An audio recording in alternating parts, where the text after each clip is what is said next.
adventure. Excitement. A Jedi craves not these things.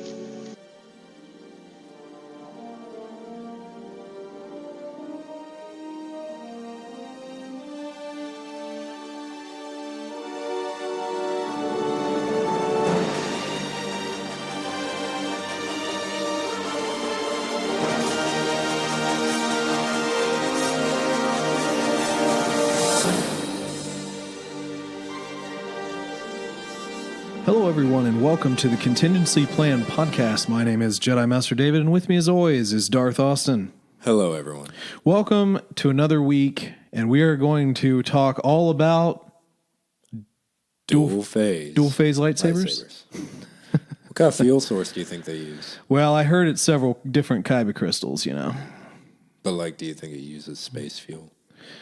Coaxium? Coaxium. Yeah, hey, why not? Just put a little vial of coaxium in the hilt of your saber. Well, you know, I bet it was made in New York, just like Luke's saber in Empire. That'd be pretty cool if you could do that. That was a thing this week. Did you see that? Yeah, I saw that. Oh, it says New York on his lightsaber. I don't care about that. Yeah, it was a pretty cool lightsaber, though. Yeah, that was kind of an interesting thing. So anyway, no, we are still a reread podcast, still reading books. 2 whole books now. Think about that. How long we've been doing this? Takes 3 days to read a book if you really care about it.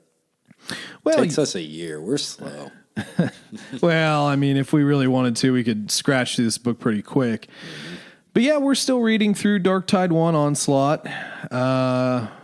This is the end, though. This is the last episode, last after this. Last episode concerning this book, and actually our 50th episode as well. It is. You believe that? Anniversary for us, almost a year's worth. Almost. We are at a year. I think. July. I think we had to skip a week. In July would be the year that we have been doing this podcast. Mm-hmm. It's been a lot of fun. Yeah. We're rich now. All the Disney checks have all come in.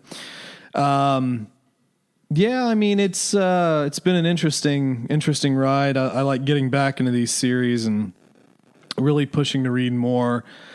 Obviously, we're kind of on a trajectory to change formats of the show and kind of big change. Yeah. Instead of doing chapter by chapter, we're going to quarter up books so that we can move a little bit more quickly through some of these. Because, no offense to Michael A. Stackpool and the Dark Tide 1 book. But it sucks. Well, it didn't suck, but it was just, the story's fine, but it felt really tedious in a way. And we'll talk a little bit more of that because our next episode will be our recap episode of the entire book, like we normally do. But yeah, so we're going to discuss the last 6 chapters. I'm not getting into this again. I don't actually know this time. Yeah, well, we're starting. We start at 30, and then we're starting with chapter 30, and then working our way through to the epilogue. Yeah. The amazing epilogue. Yeah, sure. But yeah, it's good to go out with a bang. Some interesting stuff to get into. As we finish this up, and then next book. Well, really, we're probably going to focus a little bit more on Master and Apprentice finally. That's right. I just finished it this morning. Yep. And I finished Alphabet Squadron, so eventually we'll talk about that as well if you can get into that or get a credit here soon. I might get that. I don't know. Maybe Thrawn. Can't decide. Yeah, so there's a lot of media coming up, so we definitely have some reading that we can do. But let's go ahead and Jedi Council it just a wee bit. How was your week? Wet. Yeah, it was. Yeah, it's been raining a ton here. We've just been getting pelted by rain and rain. And rain. We've probably got almost a foot of rain in a week. It's definitely been up there, and it got so muggy today. It did. Good Lord.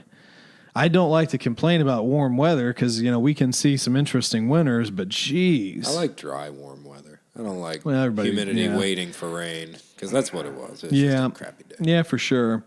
So. What about you? How's your week been? Oh, man, I'm tired. I started started back to the gym again. So, I mean, I've been doing some workouts at home and so forth, but got back to the gym and have been trying to get more strength training in, and I overdid it. Yeah, so and now your muscles are rubber. Well, the issue is I overdid it, and my range of motion on my left arm is it's very tight. So, I think I kind of strained a pec. That's always fun. I can't lift like in my early 20s or anything like that. And I mean, I have lifted, but not really any serious weight, just more to stave off atrophy,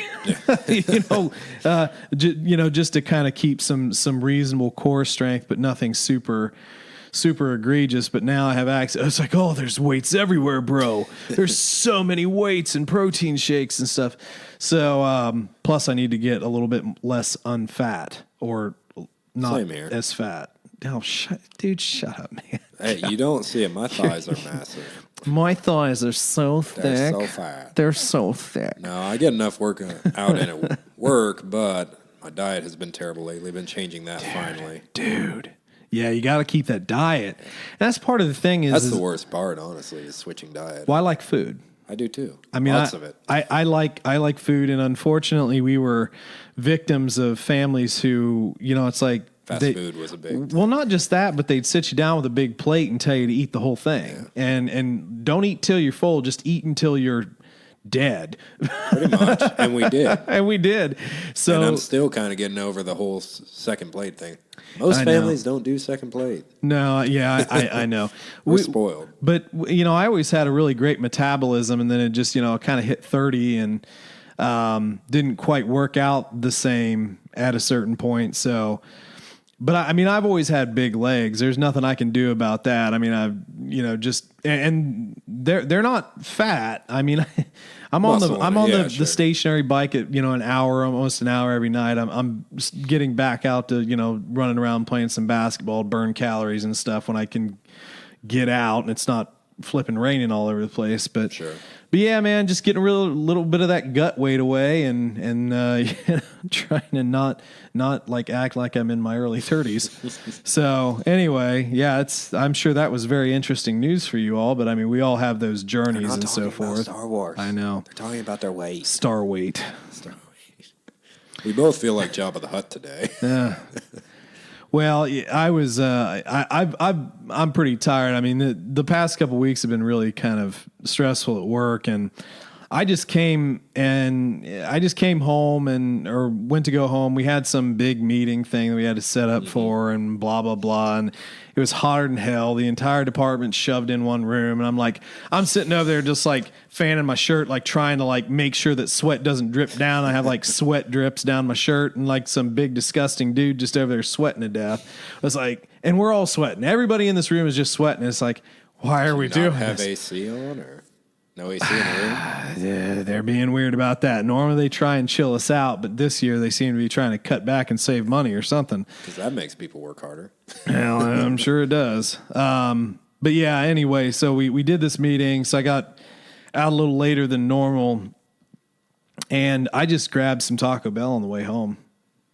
There's nothing wrong with that every once in a while. I'll probably be bringing Wendy's home tonight. I didn't have dinner, so don't have anything waiting either. Well, that's the thing is like you kind of first thing you got to get back to cooking at home. Yeah, and actually, that's always rough. And cooking reasonable stuff, not like a bunch of pre-processed junk. Well, it gets to the point where it's almost more expensive to eat at home for 2 to 3 people.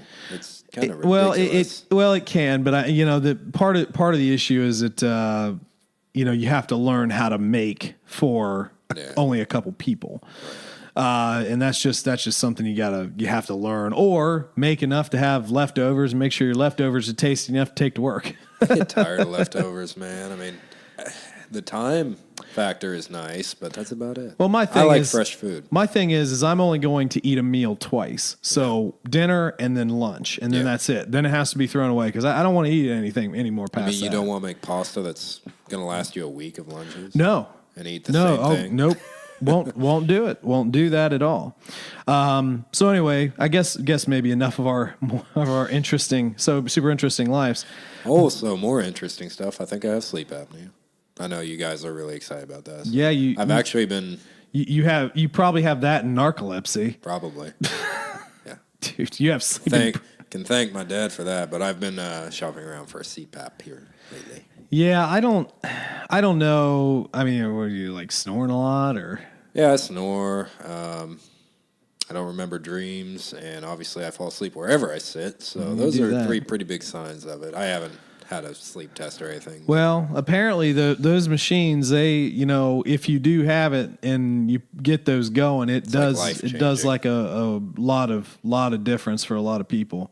Like $500 to $700, and my HSA would pay for it, so I think it's worth the investment. Just self-diagnose, WebMD myself. It might kill me. Yeah. The CPAP might kill me. According to WebMD. Oh, whatever. Not having it might kill me, according to WebMD. Yeah, apparently WebMD, anything will about kill you. I think the main... You stepped on a crack and you broke your mother's back, it's going to kill you. I think the main issue being air is involved with both of those things, so air is going to kill me. Air is going to kill you. So can't breathe. Live with it, you can't live without it. Pro tip, people, don't breathe. Don't breathe. Don't take that advice. Don't take that advice. I would hope you guys don't, take my word as law. Yeah, for sure. I haven't been a podcaster long enough for that. You got another year before you start not breathing for me. Yeah, I'd hope so. So anyway, yeah.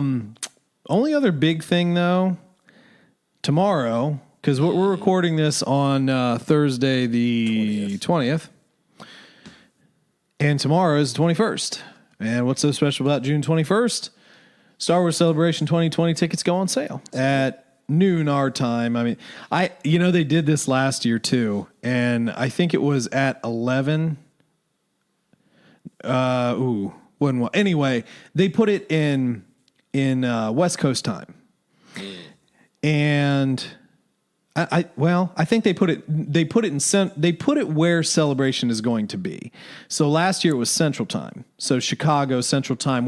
It's an hour behind us. You knew that going in, though, obviously, because you got VIP. Okay, but here's the thing. So originally, when we were all going to, I was at work. Originally, the plan was everybody was going to get together, blah, blah, blah. It didn't happen. I was at work on my phone.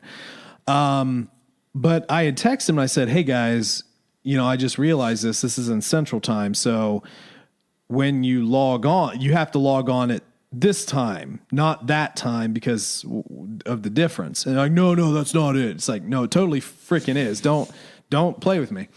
So in this case, the tickets go on sale 9 Pacific time. So that's noon our time. And I got to thinking about that, and I was like, crap, they did it again. That and gave you literally no notice whatsoever. I didn't even get a paycheck notice. There was very, very little notice of this. That's inconvenient is the word. I mean, obviously, I figured it had to be soon, because if you want to give people that leeway to get things done and get hotels booked and transportation booked.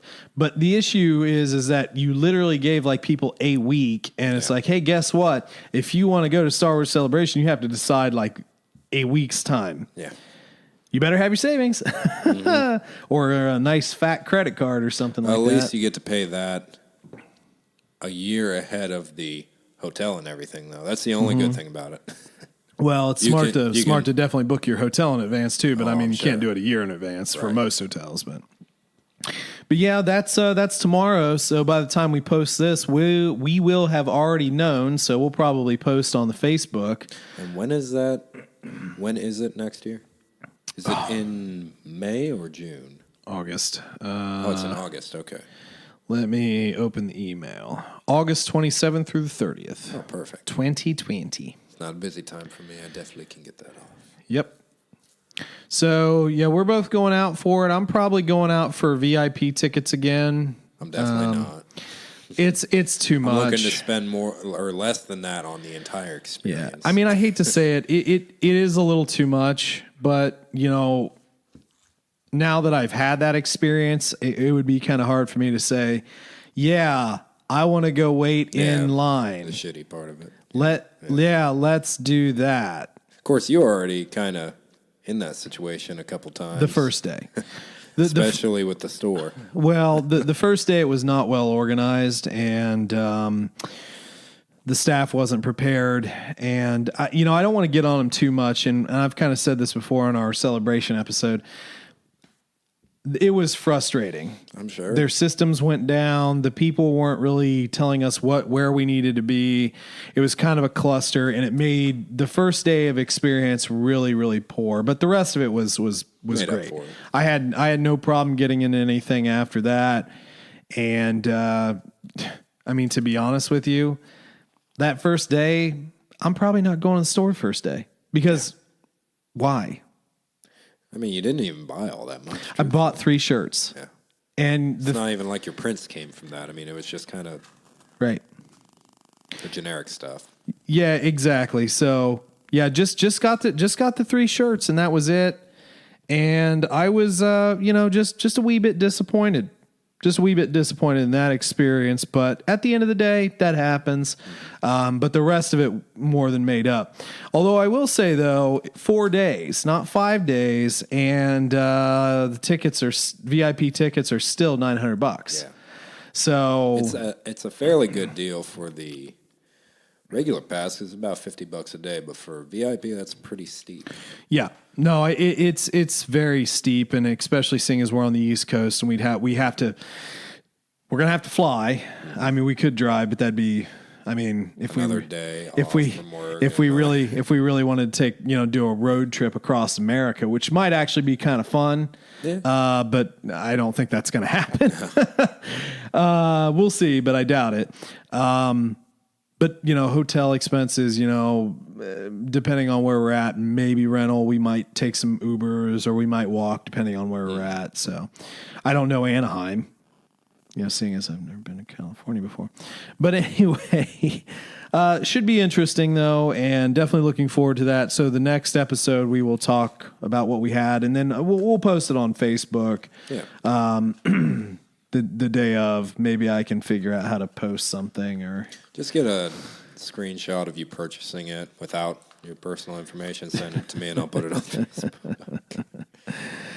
Yeah, we'll see. All right, let's pop in to do a little HoloNet. So, not a ton of Star Wars news today, but we figured we would do a little speculation.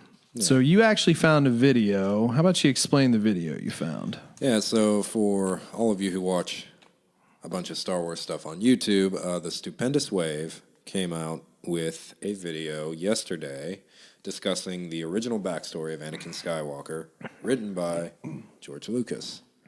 Who's George Lucas? I don't know. I didn't Google that. Wikipedia, bro. Now, a lot of this is what people have put together on their own throughout the years and the decades and all that.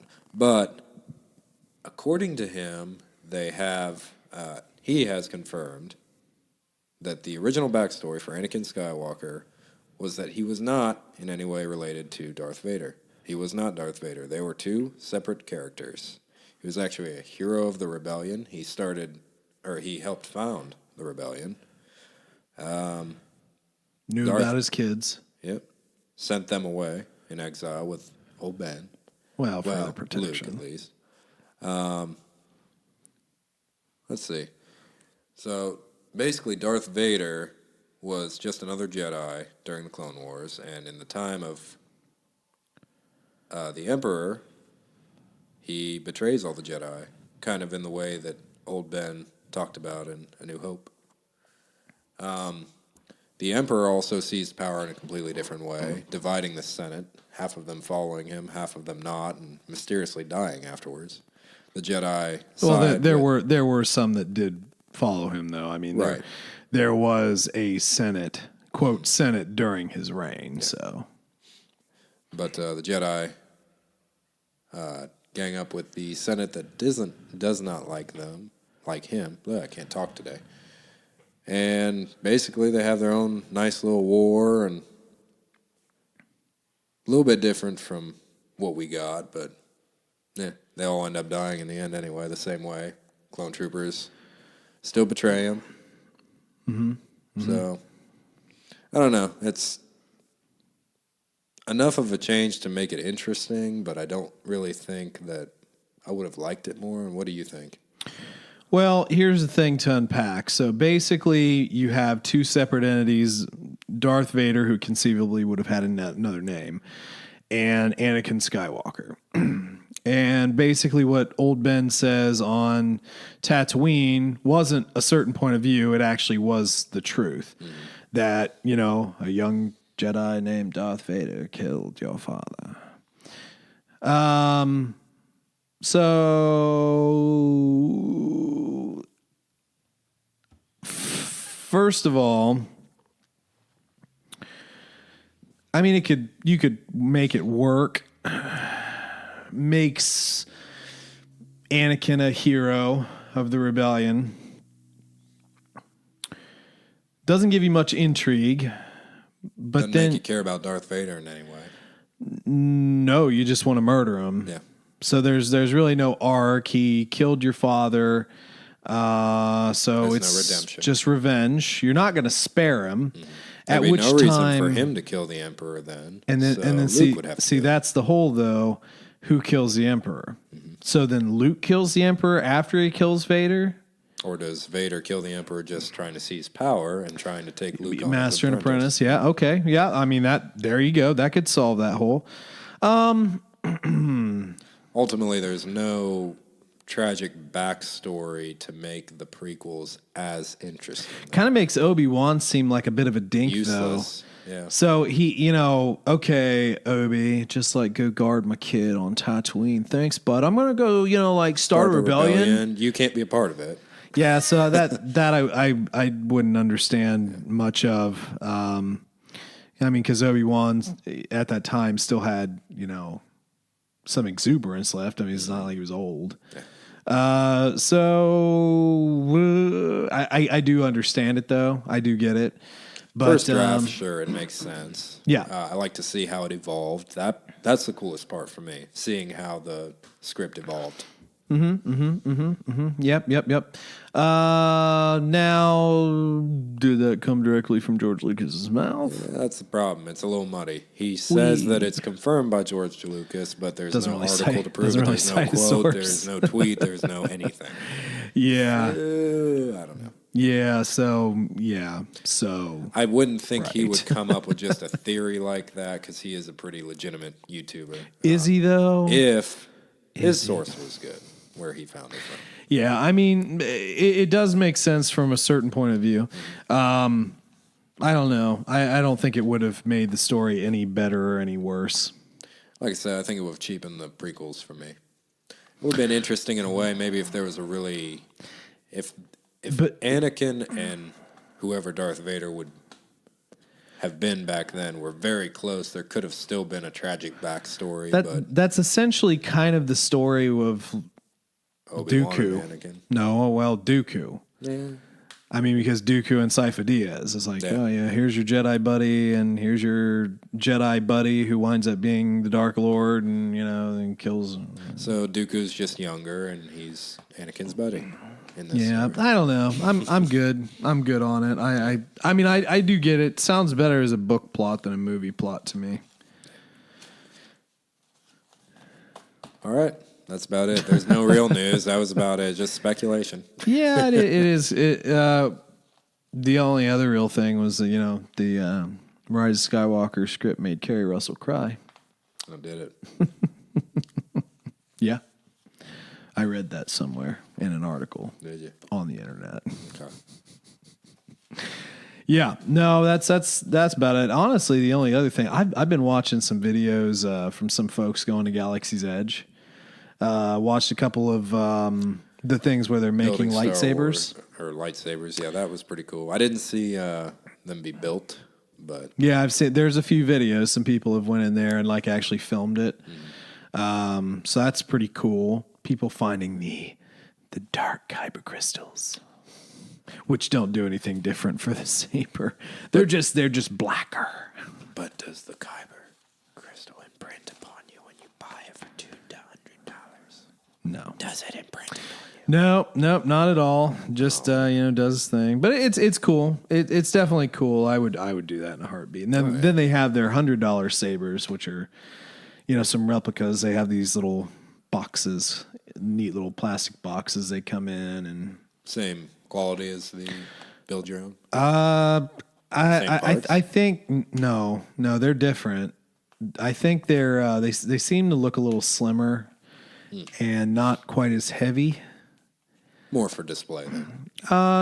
No, I think you could probably do whatever with them, honestly. I mean, they're going to be correct, or at least prop correct, I guess. Do you know which replicas we get? Check. I mean, I don't really remember. I just happened to flit around a couple videos, like somebody showed off like Obi-Wan's and Luke's and they're calling it the Rey saber Don't now. you mean Rey but it's actually Annie/Luke? Well, it's really the Anakin saber because that's who originally made it. Nope, it's now Rey's. Well, it is. It's now technically in a million pieces, but it is technically by. Well, no, it's not because in the trailer she has it again. Yeah. But yeah, I mean, yes, it is technically by possession hers.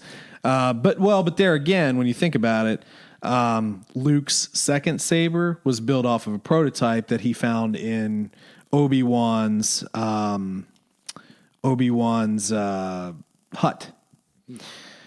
And it resembles pretty closely the one he had in Clone Wars. Mm-hmm.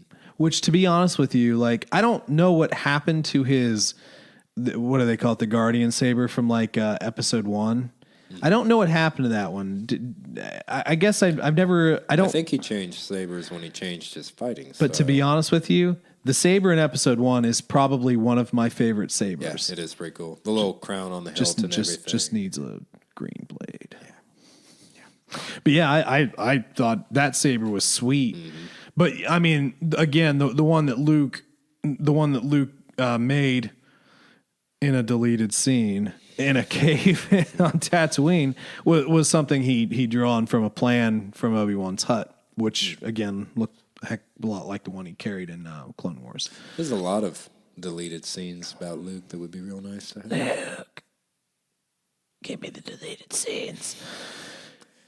Give me the bonus features. Luke. Just put the bonus feature disc in because we're back in an age where there's a separate.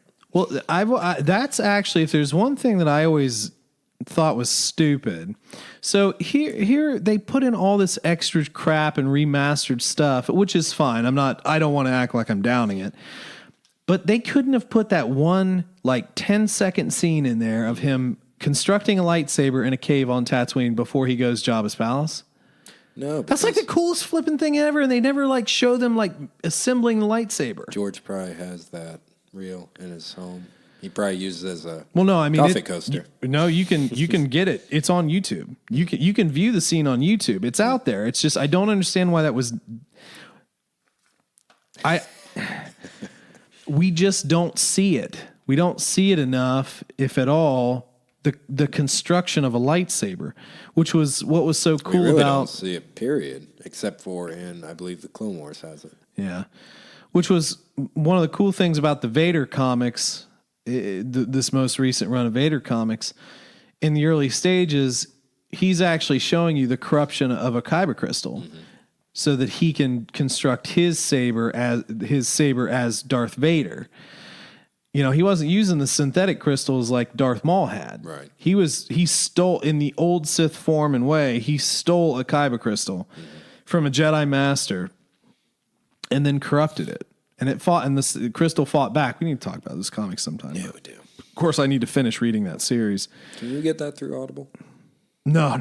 Comics? No, man. Come on, bro. What are you gonna read? Like 3 Panes? Oh yeah, just the Panes. Half it's. Oh, you can make a book out of the whole thing. The whole comic series. Here's the thing: we weren't really comic people. We weren't. I didn't have a collection. I don't think you did. No, I really they were too short for me. Yeah. It never entertained me all that much. No, I'm trying to collect out some of these. Like I found at half price these 2 on the table. Those are the Shattered Empire. Those were lead ups to Force Awakens. So I've got 2 of the 4 of those. I need to find the other 2. And I started reading the Vader because it was an interesting backstory. directly after he was essentially put in the suit.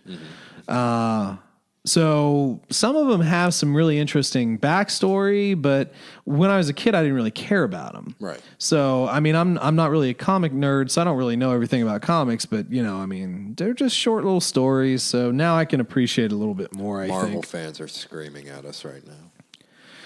I watch cartoons. We do. So much better. Well, anyway, ready to finish this bad boy, Dark Tide 1. I don't have any notes, so go ahead. Ready to finish the Onslaught. Does it finish the Onslaught? No, it doesn't. Sure. There's still more onslaughting. Right now it does. So anyway, chapter 30. This is actually one I had confused myself on and was trying to fit into last week's episode. And then you spoiled what happened for me. Well, you'll live. Oh, let's see here. So, gotta go back. I didn't reread this chapter. I just figured I'd rely on my notes. So, previously on our last episode, Leia and Lando Leia and Mara. Excuse me. It winds up being Leia and Lando.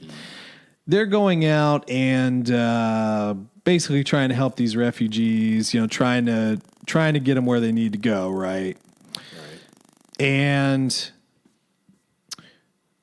they notice that tent. And when the tent's rocking, you don't come a knocking. Unless it's filled with Yuuzhan Vong. Unless it's filled with Yuuzhan Vong, like Oogolith mascuring themselves and there's just dead bodies on the floor. It's so rude. Let the bodies hit the floor. It's so rude to do that when someone's changing into their skin. Just naked bodies on the floor, dudes changing in. Yeah, it was great. Super cool. It was a weird. Yes, it was. So anyway, we have a bit of a fight here. I believe Danny's involved with this too, if I remember correctly. Well, I mean, let's not get crazy about this. She wasn't really involved. At this point, it was just Laura. Leia. Laura Croft shows up. Leia and Mara. So there were 3 at this point. Now, Leia's bodyguard. Bulper. Yeah, Bulper, I don't know. Pour one out, you know. Yeah, poor old Bulper. Did take one out, kind of tackled it. Yeah, he tackled it and got slashed and cut open. Pretty savage, but did wind up killing one of them. Unfortunately, you know, the Yuuzhan Vong fight with their claws and just pretty much tore them apart. And this was actually a bit of a pause for Leia. It's like, if the Yuuzhan Vong can take out a Naguri with their bare hands, that's crazy. Yeah. And that's what I really want to see, not Jedi fighting them. Naguri and Yuuzhan Vong going at it. Well, he gets a pretty cool kill on him, kind of like a stale back. Yeah, kind of a stalemate there, I guess. And Leia shoots one. Yep. She kills one. First kill out of 3. Yep. And I believe she also finishes off the 3rd that Mara was facing off with. But that's pretty sad because, I mean, this bodyguard was... he's a minor character, but still a really cool character. Her shadow. Yep. And so Leia effectively kind of sends Mara off, and, you know, that's kind of where we get Danny in here. And because Danny's apparently a super empath, and she's going to, like, feel out people who don't have feelings or, you know, she can't feel in the Force, and those are going to be Yuuzhan Vong. Yeah. But we do kind of also have a little bit of Luke in here. Yeah. So Luke's just slaughtering things. Well, here's the thing, you know, so they're going up against the kind of their slaves. Yeah. These weird little crab people. And the Reptilius Vong. Yeah. That didn't make much sense to me. I've never really looked up the different tiers of being a Vong. I didn't realize how they grew and everything. Well, so Luke does say this is going to be killing, pure and frighteningly simple. And basically he they couldn't kill them fast enough. It's essentially a wave. Yeah. And they're just hacking and slashing. This is like a side-scrolling hack and slash video game. They're literally just killing. Yeah. There's no technique. There's no it's essentially the Battle for Winterfell. Yeah, Battle of the Bastards or something like that.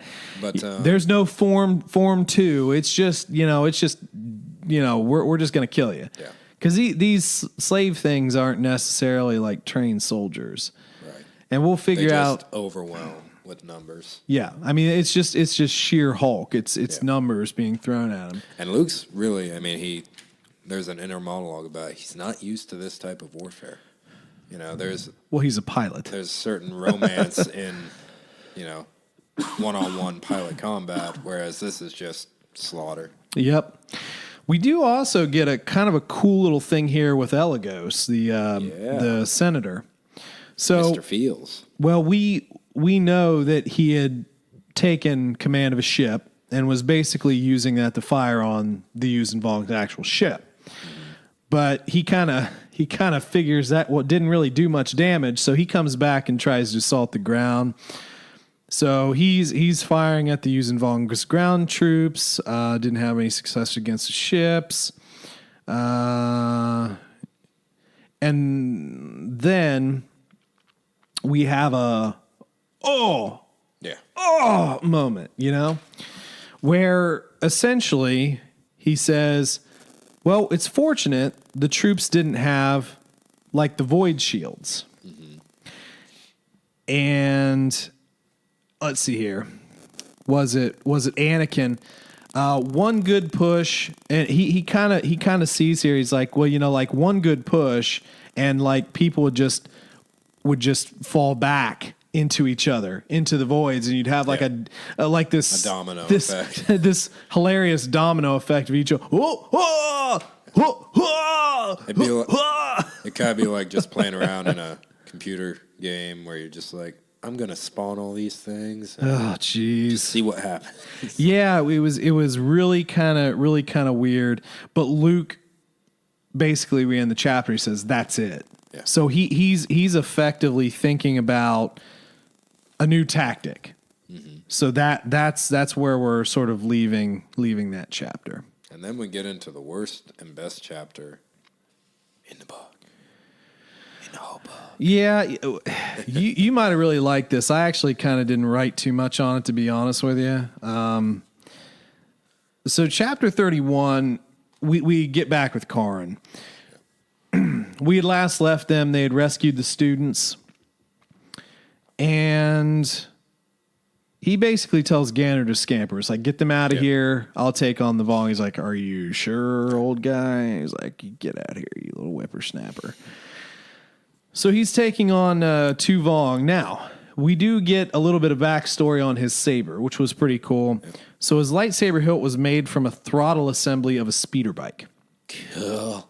Yeah, cool. I don't know exactly. I don't know what that looks like, but cool. Yeah. It does seem really neat, and we know that it's a dual phase lightsaber, so he can make it grow and turn colors. What color does it turn? I forget. Well, silver to purple. Yeah. So his blade color is like silver. Yeah. Or silver. I mean, white silver. Like I guess like He's a gray Jedi. Like Ahsoka maybe. Yeah. But yeah, somehow then it changes to purple. But the thing is, 2 different crystals. Yeah, again with dual band light, or I keep saying dual phase. There is more than one kyber crystal in them. I have not really looked into why these aren't used, and I probably should have. A cheat. Well, I think there's got to be a reason why they don't use these type of sabers anymore. He references that. Somewhere along the lines of, I'm sure Gander would disapprove of my old clunky design dual phase or something like that. But, he gets a nice, cheap, awesome kill on the younger Vong with that. Yeah, that was the eye socket. Yeah, he makes it grow in his eye. Yeah, he basically, again, he extends it into and it was the younger Vong. Yeah. Wouldn't have worked on the older one. So the older one just kind of lets the younger one try and take him on. Yeah. This is a studious race. They're a warrior race. They're trying to learn. Yeah. So then once he dispatches of the old or of the new Vong, the old Vong steps in. He's doing pretty good. Mm-hmm. They're fighting back and forth, and the confrontation. There's like kind of a lot of respect in it too. Well, two warriors clashing, but like Corrin actually seems to have the upper hand. There was the one part in here where I was trying to find it. He was like, he basically sawed off his leg. Yeah, pretty much. It wasn't a clean cut. He sawed at it, And then he falls. But the thing is, and then he went to like spin away, and he spun out of control, and basically the Yuuzhan Vong had caught him in the back. Yeah, with his amphistaff and poisoned him. Yeah. So he's stunned at this point, but what happens? I don't know. Tell me. Well, you remember his son, playing with all those ants, having fun, messing with old Gainer. Nope, don't remember that. Yeah, that was kind of a weird scene. Forget it. Get to the point. Well, he uses his son's technique, and a bunch of slash rats come and eat the Yuuzhan Vong. Yeah, that was the thing. So yeah, the Yuuzhan Vong finally do come around, and I mean they've been spraying the scent too, the kill scent. Yep. So the Yuuzhan Vong is just eaten. Yep. But he does realize that he's probably next, and he kind of blacks out, passes into black oblivion, a happy man. Yep. So he's made peace. Yep. He took out the two Yuuzhan Vong. He took out the threat. His friends got away. So he's pretty cool with that. Yeah. And he fades to black, and he's dead. Yep. Or is he? Spoilers.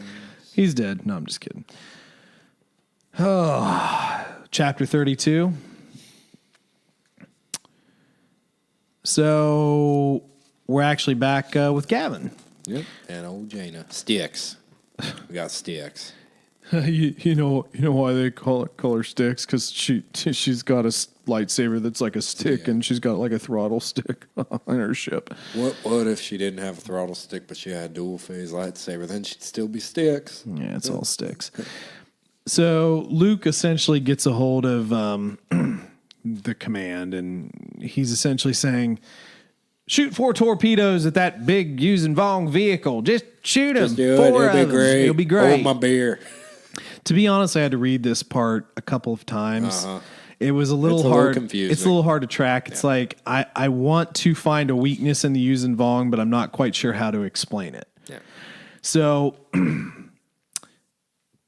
Luke is now essentially awash in the Force, more so than he has ever been. And he is seeing the void that the Davin Basil creates He's or able to controls. Sense the Force not in the area, essentially, to tell where the Basil he's seeing living things pass through it. He's mapping out its circumference. He's seeing exactly where it is. Yeah. And he's using these missiles as essentially a test. He is exerting force on the void. Mm-hmm. Now, he's putting force where force literally cannot go. Now, a void or a black hole sucks energy, and I mean, it's a hole, essentially. So I feel like we're getting on really shaky science fiction-y ground here. It's like, well, if he stopped a force storm and a god, we're kind of running out of ideas here. Yeah, but he puts force where force can't go now, guys. True enough. But effectively, he uses the void against the Vong ship, and when the missiles impact, which I still find it interesting that we're still talking about like torpedoes. They're thermal torpedoes, though. It's a torpedo nonetheless. It doesn't. That doesn't exist. It doesn't. Right? Well, I still just find it. I still find it strange that we're still talking about torpedoes. But anyway, okay, so he's using them against it, and effectively he just collapses the void onto the ship. Yep. And kind of uses the void against them and destroys the ship. Yep. That's pretty cool. Now he's got to take a little force nap. He's got to take a long force nap because he's all sorts of tuckered out after that one. It's probably would have killed most Jedi. Not that they could have done it. I would agree. This is some advanced stuff. But while Uncle Luke is out doing amazing god tier Goku things, Danny and Lando and Leia are running around trying to find, 6 total Yuuzhan Vong that had infiltrated? They had killed 3. Mara's on her own against 1, then they find 2. And then they find an old granny and little kid. No, it's a full-size grown adult son. Okay, so full-size son and a granny. And they just seem a little emo. They don't have any feelings. It's them. Lando kind of comes off a little bad. He kind of gets surprised and gets slashed. You know, it's like the granny's like, she goes Super Saiyan, sprouts her claws, slashes Lando. And it's actually kind of funny. So Leia takes out one of them, and then the other takes a hostage. Mm-hmm. So this isn't exactly Yuuzhan Vong. Like, they point this out later. A cough break. Cough break. So anyway, takes a hostage. You won't kill me or whatever. And then it has Lando's blaster. Yeah. But Danny effectively plays a little trick on him. Yeah, but I just like to imagine they know so little about blasters, he accidentally ejected himself. Yeah. So the fuel, the charge, power cell. Power cell. And Leia just shoots him, kills him. In the forehead. Just headshot.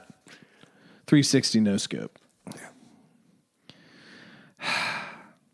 And then they got to take Lando to the doctor. You know, if it was Han's blaster, technically every shot's a no scope. That's hip fired right there, buddy. Excuse me. So that's essentially that.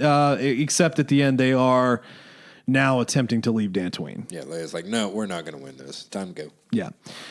Well, they're losing people left and right. Yeah, they've lost like half their force at this point, refugees and all. Yep. Chapter 30. Was it your favorite? That chapter? Chapter 33. Well, I don't have a lot of notes on it. It was like 5 pages. Yeah, it was relatively short. Basically, what some of what we had in here were, let's see. So Rogue Squadron is effectively halved up. Yeah, they've lost. Squadron's gone. Yeah, so they've lost a lot of fighters in general. So. They have a Yuuzhan Vong ship that is effectively attempting to stop them from leaving. Yep. They're launching coral skippers. On how exactly it's stopping them? I mean, is it causing? It's just blocking them, and then they're using the coral skippers to force the ships down, so effectively they can't leave the ground. Because they can't use hyperspace on those ships. Well, this isn't Last Jedi. So essentially what we have is, let's see, so the Vong's strategy is keep you down there, let the massive troops just cut you down. Yep. So we get that. And it's actually a pretty successful strategy so far. But then we have something coming out of hyperspace. Something big coming out of... Now the rooster comes to snuff you. Here comes the rooster. There you go. That'd have been great. Just if we weren't so afraid of copyright laws, that just comes up. Here comes the Row Roost. Oh, that's fun. So anyway, ready to move on to chapter 34? Yeah, this one has to be your favorite. By far. Oh, yeah, it's great. So literally my first note on this is just Failure's being a dick again. So they're back on Coruscant. Yeah. They're able to get away. They're able to destroy the Yuuzhan Vong ship. They're back on Coruscant. Elagos is making his report. Well, because he was originally sent to assemble facts. Yep. So he's making his report. He's trying to explain the threat. Old Nuke Neve, your favorite character. I just put Nuke Neve chuckles. They're all just not very nice guys. So Rogue Squadron lost 2/3 of its pilots. Another 50 pilots dead. Over 50% casualties on those who are on Dantooine, on the ground. Refugees and all. So that's a lot. And it's tough for me. It's like, I know we want to demonize the politicians and everything, but I guess I just don't understand how blind. Yeah, it makes no sense moving forward with the story that they can just be this naive or... Well, they're brushing it off. They're like, oh, no, we totally recognize the sacrifice, but, it seems like we're just kicking their butts and everything. And I did actually... I gotta get to the chapter, but I did section out a little bit of what I wanted to read. Okay. Because this is essentially after Admiral Creefay sort of gets pissed. Yeah, and that was a very good part. That's the only good part of the chapter. So, let me see here. Let me just get to where we're going. We acknowledge. Okay. So, what page are you on? 271. And technically, I put 273, but I there was a part in here that I wanted to get into. So, Gavin glanced at Admiral Creefay and caught the all but imperceptible nod that was his signal. Raising his head slowly, twisting his ring unconsciously, Gavin stared straight into Failure's eyes. Borsk. Cough break. Almost two decades ago, you drove my Bothan lover. My Bothan lover. I'm not even going to try to say that. Asser? Nope. Term service. Asser. Sayr. Yeah, I guess you'd see that. Drove my Bothan lover to distraction, and that distraction got her killed. It's an old debt you owe me, and that debt gets paid back now in full. Don't you just want to know what the hell he means by that? Because I read that a couple times. I know it's kind of a heavy thing here.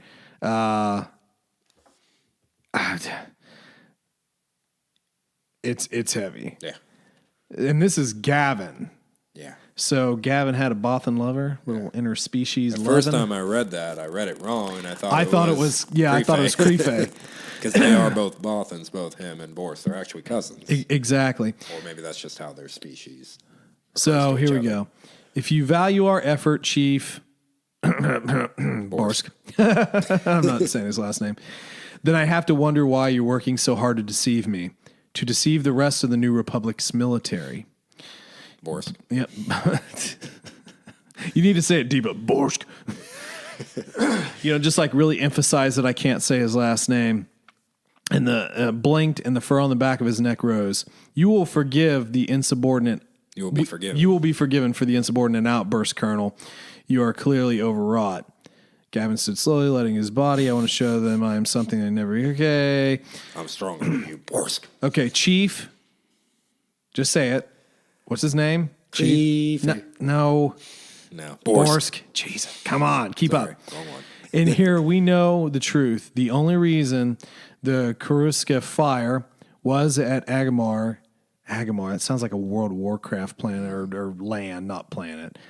Is because Captain Rimson is from Agmar, and he diverted from his assigned patrol. He was suspicious of the fact the patrol route had been changed to prevent him from heading to Dunbrillion and past Belkanen. In speaking to his family on Agamor, he learned of Leia's visit there. He returned home to assess the situation and was able to travel with Admiral Creefey to save us. If he had not been there, none would be here. You have misinterpreted. Gavin cut him off with a sharp chop of a hand through the air. That's how I'm going to interrupt you from now on. Just chop. Karate chop. I'm not finished. Your career most assuredly can be, Colonel. Are you resigning effective immediately? This just seems like a really stupid line here, though. I don't know about you, but I didn't like it. So your career, I get that, but are you resigning effective immediately? Yeah. It's like he didn't really press him anymore. It's like, are you resigning? Yeah. That just seemed like an odd... Anyway, sorry, writing. I'm not a writer. Admiral Borsk.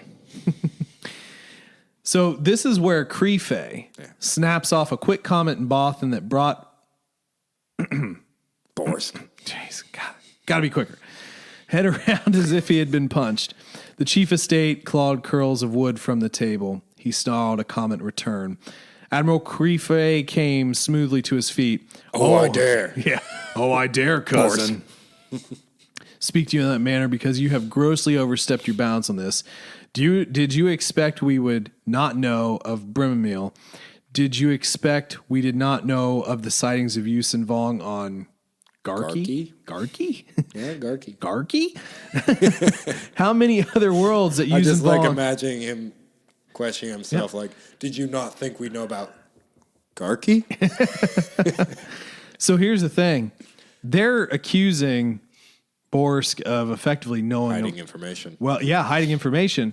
So clearly... From the military. The military knows. They've had their feelers out, obviously, and they're finding more evidence of Yuuzhan Vong incursion on other planets. Well, yeah, people aren't paying their electric bill, man. It's pretty obvious.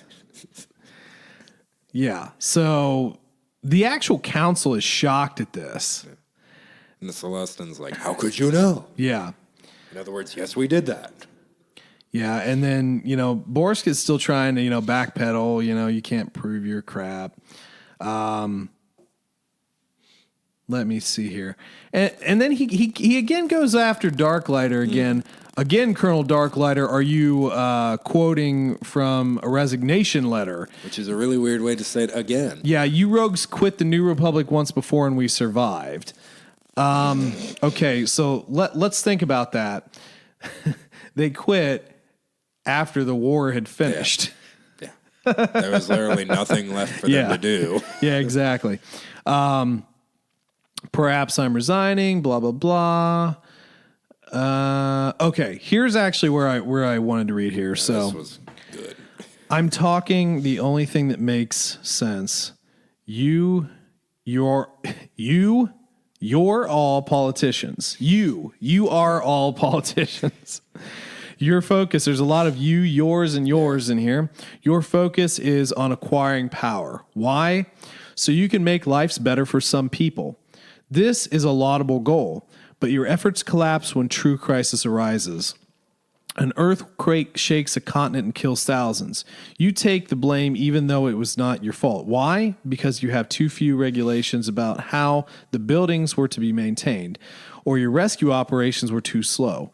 Your food supply is too low. Your payments to the uninsured are lower than they imagine they would get. There are hundreds of thousands of reasons you take blame, and with each bit of blame, you lose some power. My mandate, and this is Creefey, my mandate is to keep people safe, and the Yuuzhan Vong are a direct threat to their safety. Let us assume, to be charitable, that you do not believe Princess Leia when she explained the problem of the Yuuzhan Vong to you. Let us assume you thought they truly were finished. Your lack of response to the threat could be explained as naive, perhaps, but a lack of response now would be criminal. Mm-hmm. So he's kind of giving the politicians a little bit of a rub here. He's saying, you do take a lot of crap. When a disaster happens, you're ineffective, you're blah, blah, blah, you're not doing it fast enough, so on and so forth, whatever, right? And that's largely true. Yeah. That's largely true. Politicians are normally reactive and not preemptive. But it's the military's job to keep you safe in an ideal world. So here we have the coup. Mm-hmm. And we also bring in... Okay, so Poe. We haven't heard from Poe. We haven't heard from Poe. Poe's nostrils flared. If you feel this way, Admiral, would you not be better off staging a revolt and unseating us? No, because I am not a politician. I can't fight a war and administer worlds. I cannot say I would not back someone else in toppling an ineffective government, however. In walks Leia. Here, the Stone Cold Steve Austin music.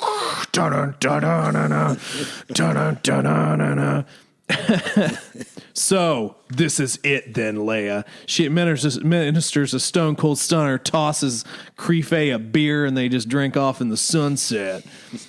You so hate being out of power that you have seduced Admiral Creefey into backing you in revolt. See, this is how paranoid Borsk is, though. It's not a revolt. You are just too blind.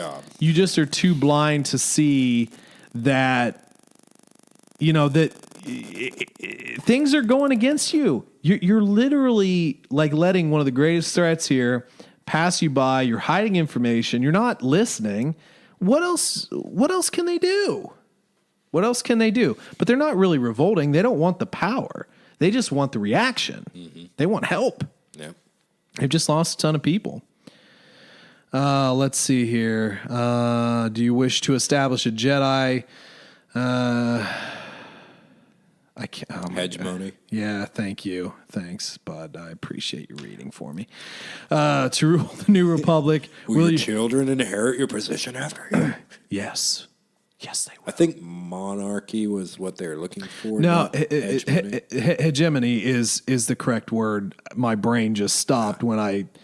It's just not as commonly used, but it is correct. So, Leia laughed quickly. But politely. Yeah, but politely. Let's see here. Is that what you want, Chief? Borsk. Gotta get quicker. Do you want to be humiliated? Do you want to be remembered as the one who led the New Republic in such ruin that I had to rescue it again? Burn. And she's saying this all pretty low, too, because like Gavin's over there trying to strain. But they all hear. And effectively, they just lay down what's going to happen. And Borsk is like, oh, okay. Oh, sure. So first... But I get to help write the comment. Yeah, I can edit the comments on BuzzFeed, right? Okay, thanks, Leia, I appreciate it. First, you will cede control of the military operations to Han Solo. The military. Another and the Millennium Falcon's been decked out with military-grade equipment. Protons everywhere. That'd be great. There will be no political micromanagement of the war. What they want, they get, which is actually kind of scary. Yeah. But, okay. Second, you will coordinate relief supplies and material to handle the incoming refugees. Agmar is already overstressed, and people will be fleeing further. Advance. Boris glanced to Poe. You can handle that, Poe. Oh, so fine, stupid Borsk. Lastly, you allow Senator Akla. Sounds kind of like a... Well, no, I'm not. It's a crossover. It's a little bit of Klingon there. To make his report to the full Senate, who, with complete coverage of it, to go out all over to the media. Borsk. He barked a lot. Borsk barked. So you can put the blame for this squarely on my shoulders? Never. And then Creefey, in my empire... Would you like a world? This is to Gavin. Would you like a world for each of your children, or will they need whole systems to rule? He's such a dick. Oh, so Borsk pretty angry at that. We will work up the text of the report together. Yes, Elagos nodded. I find that acceptable. And then Leia, I'd forgotten what it was like to work with you. And then Borsk, be assured, I had not. So this is pretty big here. Borsk basically is technically unseated. Yeah. And this is all going to the Senate now. This isn't a subcommittee. This is to the Senate. This is actually like big time. And then we have a nice little reunion. Actually, it was kind of cool. Yeah, it was. Gavin's like, kind of hoping for that. You know what? I'd like nothing more than to go home to my wife. But you know what? Nah, I'm just going to go to my office. It's cool. Yeah. Jaina has made a full member of Rogue Squadron. Yes. So that's cool. She was super happy about that, right? Bubbly. So anyway, he goes to his office. And he's got this soldier. He's got this little kid soldier, little private Johnson out there. Johnson's private. Standing there with his blaster, and he's holding it backwards. It's like two old guys. They marched in and they took my power pack, and I can't shoot them because they took it. And then they took my comlink, and I can't talk to anybody. They gave me a wedgie, and they pulled my hat down, and they stamped on my shoes. And I have a noogie. I just got a haircut. So anyway, there are two gentlemen in his office drinking his whiskey for him. And it just so happens to be Wedge Antilles. And my God, I've got to get back in here because I totally forget the second name. Teach? Yeah. Ticho. Which I don't really remember him as much. Yeah, I mean, he was also Rogue Squadron. But anyway, a couple of old friends come back. We're too old. We're too old for this blank. We can help you some way. We can help. We just can't, pilot can't anything. Fly because that would be too awesome. I'm too old to fly. I'm too old to sit in a freaking cockpit and just control things. Can't do it. So that was an interesting chapter, just for the sheer fact that we effectively had a military coup. Yeah. And then the next chapter. Chapter 35. The notes for that are, oh my God, Jason pisses me off. So Jason is a teenager. And Jason is a douchebag. Well, there's some saving grace in this, but he's very confused. He's a very confused guy. He thought that what would help him is isolation. Yeah, isolation, being one with the Force. Basically and then being a monk in a way. Yeah. Not wanting to be a part of the more violent. Takes maybe a brash vow. But in the end, he realizes, no, that's not quite it. But basically, Jason doesn't know what he wants. And so we start out with Anakin, and Anakin has a bad dream. Yep. He's dreaming about Dantooine and the slaughter. Jason also admits he's been dreaming about it too. But in his dream, he's just killing and killing and killing and killing. In Anakin's dream, he finds Chewie and his parents dead. Yeah. But not Jason, Mara. What does the dream mean, Jason? I don't know about dreams, Anakin, because, when I had a dream of freeing the slaves, freeing the slaves, I got drowned and tortured, Anakin. I can't tell you. But clearly it has to do about Mara. It's about Mara because she wasn't dead in your dream. You saved her. Well, but in all seriousness, though, he's not giving his brother a hard time. They are, in a way, kind of bonding over mutual horror. I hate to say it, but mutual horror. But then again, you probably know what I'm talking about here. He says something in this chapter that just pisses me off, Jason. What did he say? When he basically says he doesn't know if the people he saved were worth saving. Yeah, and that's kind of... That's the dark side. That's kind of falling into a bit of a Sith mentality about undervaluing life. I think it just goes into the fact that, he's a young teenager. He's been thrust a great amount of responsibility, but he doesn't know what he wants. He's kind of the guy that probably wanted to be an artist, but because of his family, they said, well, art's stupid. Not that they would do that, but I'm just saying it's art's stupid, Jason. You're going to be a Jedi and you're going to like it and you're going to have a lightsaber and you're going to be cool and you're going to do it. You're going to slaughter millions.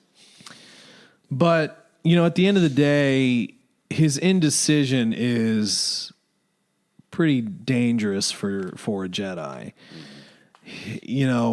you're not expected to know everything or know everything you need to do, but at the same token... But you also don't have to think you should know everything either. Right. At the age of 16. He just doesn't, as Master Qui-Gon would have said, he doesn't live in the living force. He doesn't think about what's around him. He doesn't live in the moment. Yeah. Too focused on the future. Yeah, pretty much. But Anakin, he's the one who points this out to Jason. Yeah. He's like, when did you become the philosopher? I'm like, well, he's not. He's just not dumb. Yeah, he just sees through your bullcrap, man. I mean, you keep saying how you need to change things, but you haven't given what you need to change. Exactly. I mean, but at the end of the day, you know where you're going. But at the end of the day, Jason says, I was proud to fight with you. They completely trust each other. Yeah. I think he's gotten over the fact that Anakin was able to do the cool little Force, bond thing. And he's just like, I trust you, man. I fight side by side with you and we can do this. But, it's dangerous. It's a little dangerous. So that was chapter 35. Again, these are wrap-up chapters. We've hit. Yeah, and I really have nothing on 36 except for the big reveal. I had one line on 36. What's it say? Corrin and Luke's conversation. Oh, I just have Corrin's alive. Yeah. Yeah. So Corrin's alive. He's back home. His wife makes an appearance. Ganner floats him to safety. Yep. Ganner, against his wishes, floats him to safety. Thank God for Bacta. Yeah, winds up bringing the ship around and saving him. And Corrin's wife's like, "Well, it's a good thing too, or I would have killed him." His wife seems like a bit of a firecracker. Luke kind of addresses some of the concerns of the scientists, saying that like Jedi are stealing all these things because they think they're theirs, but blah blah blah. It actually belongs to people. So Luke's like, "Hey, Corrin's wife, can you look into that?" Yeah. Well, sure, Master Skywalker, I'll get right on that. Everybody works for Luke.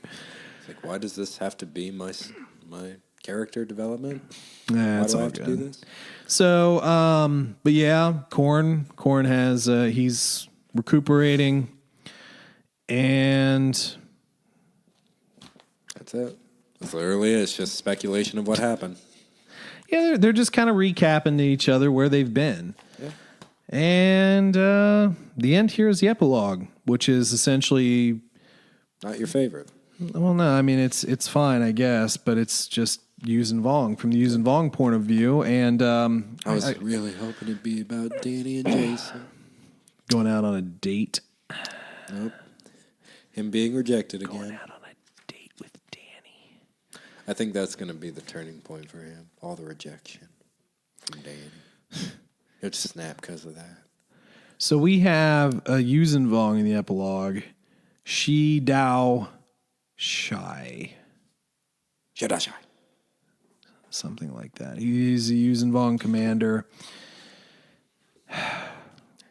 He's getting a report, basically, as to what's happened. You got little worms fixing the shell. Yeah, I don't really want to, because it's gross. But oh, you like that last little bit? It's gross and stuff. Yeah, he just takes a bite out of somebody, whatever. But it does reveal some interesting thing about the Yuuzhan Vong, because the funny thing is there are two things that were interesting here. One, the Yuuzhan Vong have actually been in this galaxy for 50 years. Yeah. And so his 50 grandfather was one of the founding people. 50 years ago, his grandfather led a party, and that was they were looking for them on Slash Rat Planet. Yeah. And that's why that's why those two Yuuzhan Vong were there. Yep. They weren't there to set up any. They were there to find the remains of the previous Yuuzhan Vong that the scientists were like dissecting and so forth. And this is something that really upsets our Yuuzhan Vong commander. And we're learning more about him. They're like, these guys here, they're leaving their dead. They're dissecting our dead. We can't even get our dead. Warrior mentality. Yeah. They are starting to, really say, well, these guys aren't even worthy opponents because they don't respect their dead. Yeah. And unfortunately, so a lot of soldiers nowadays, U.S. soldiers, have that no soldier left behind, blah, blah. There's that mentality where we don't leave men behind. And that's great. And that should be the case. We've done a massive amount of attempting to reclaim remains from World War II, Vietnam, Korea, soldiers that were left in foreign countries and buried just randomly in different places. And it does give families closure. But in the Yuuzhan culture, the dead are honored. Yeah.